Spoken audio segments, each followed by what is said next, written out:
So now let's talk about the next set of parameters that are closely related together, and it is the mean UTXO value, the UTXO cost per word, and the UTXO cost per byte. These three parameters, you can think about them as an evolution of the same parameter, of the same idea, and well, let's talk first about the mean UTXO value.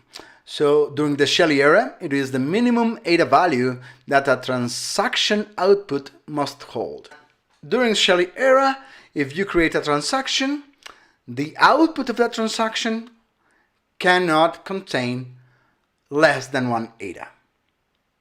This is as simple as that. And the idea behind it is that we want to prevent the creation of dust, right? The dust is the UTXOs containing very little amount of Lovelace or ADA. So when we went to Mary and Allegra eras within the introduction of native assets, UTXOs can have now, apart from ADA, can hold tokens. That is more data that is stored in the UTXO. So we need to account for that. And for accounting for that, we updated the parameter and make it like a more related to the size of the output. And so we have the UTXO cost per word parameter. And then with the introduction of Plutus scripts, then UTXOs can have ADA, can have native assets, and datums from Plutus scripts. Now, since Babbage, since the Basel-Herfurth, we have updated this parameter because the formula for calculating that minimum ADA had become a little bit overcomplicated. So there's a simplification of that formula, and it is way easier to think about this formula than in the previous one. And right now the current value is 4,310, and it is the transaction outputs will be required to contain at least 160 plus the size of the serialized output times the coin per UTXO byte. So you can think about it like a price tag. So your transaction weighs this much, add 160 bytes to that, and then multiply that for the price, the UTXO cost per byte, or the cost per byte. To the next parameter that we have on the list here, which is the treasury cut. So at the end of every epoch, there is like this rewards pot that is used to distribute the rewards for delegators and for stake pools and all of that. But before we distribute the rewards, a cut of that rewards pot is sent to the treasury. And the treasury is the mechanism that Cardano has to paying for its own development. Right now, like you might have heard about the Catalyst project. Well, the Catalyst project is being funded via the treasury. Now, on the other hand, we have this other parameter, which is the monetary expansion. Remember that we have the maximum Lovelace, the maximum value in Lovelace. The maximum Lovelace supply was 45 billion, but the current circulation is slightly more than 35 billion, I think. Should be something like that, 34 billion. That means that there's a difference. Well, most of that difference is in the reserves. And in the reserves is like the purpose of that is exactly that, is providing means for the monetary expansion. And what happens is that when rewards from producing blocks are to be distributed, you create like a rewards pot. So every epoch there is a reward pot, and this pot is funded via the transaction fees, but also via this monetary expansion. So a fraction of the reserves is taken, put into the rewards pot and then distribute it among all the delegators that actually are receiving rewards.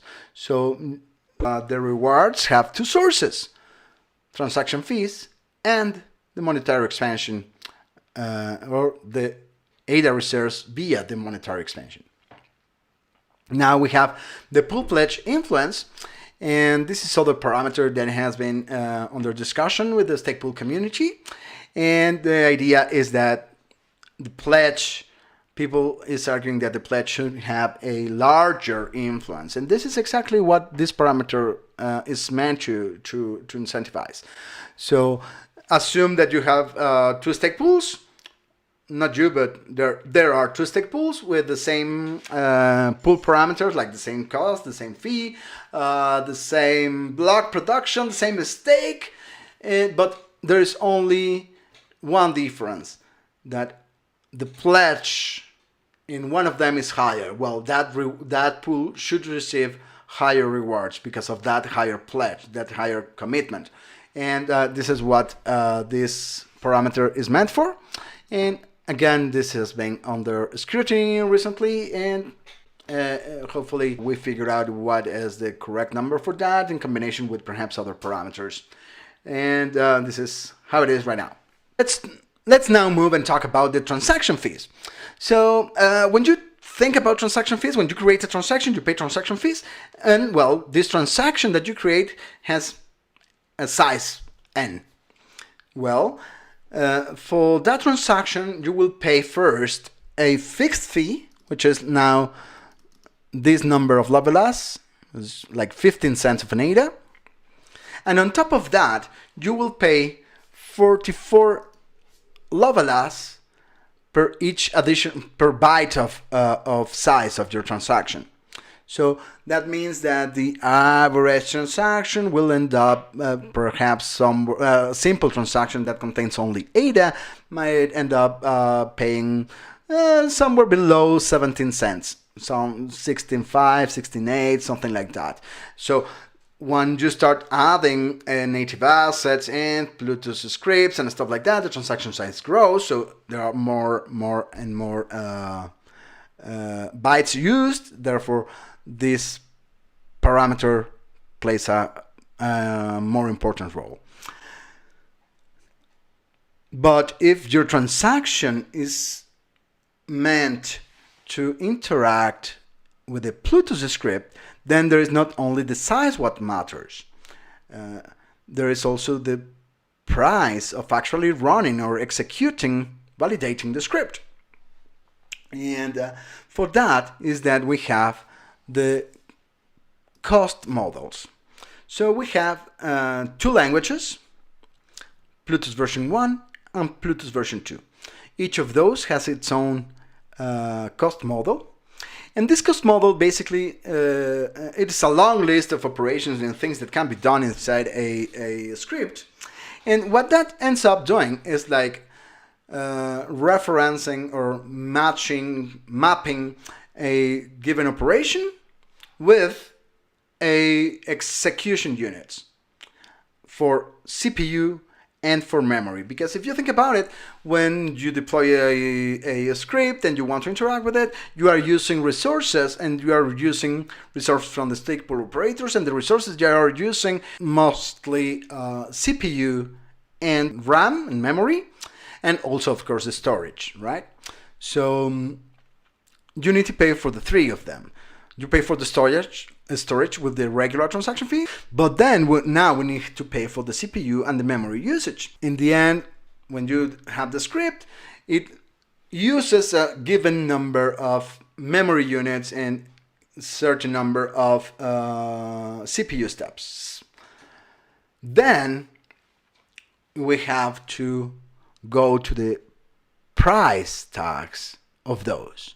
So the prices consist of two rational numbers that correspond to the components of execution units, and the price per unit of memory, and the price per reduction step.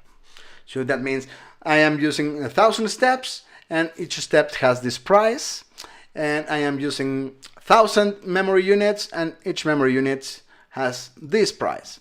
So that has to go on top of the previous transaction fees and to calculate the total amount of the transaction fee that your script will pay. And then we have max block execution units. So that is the maximum execution units allowed in a block. So there's like a budget that stake pool operators put at the disposal of people that is running a script, and it is limited to these values. Now we have what if your script, the script that you deployed, was to fail?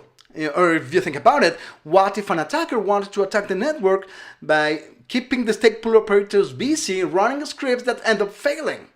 That's a bad thing. But then this is we have this parameter, which is the collateral percentage. So if you submit a script, if you have a script, if you run a script, you have to provide a collateral.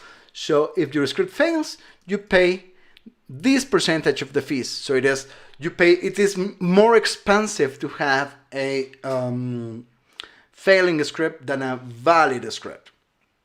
So if your script fails, it is 150% of the total transaction fee that you must provide as a collateral.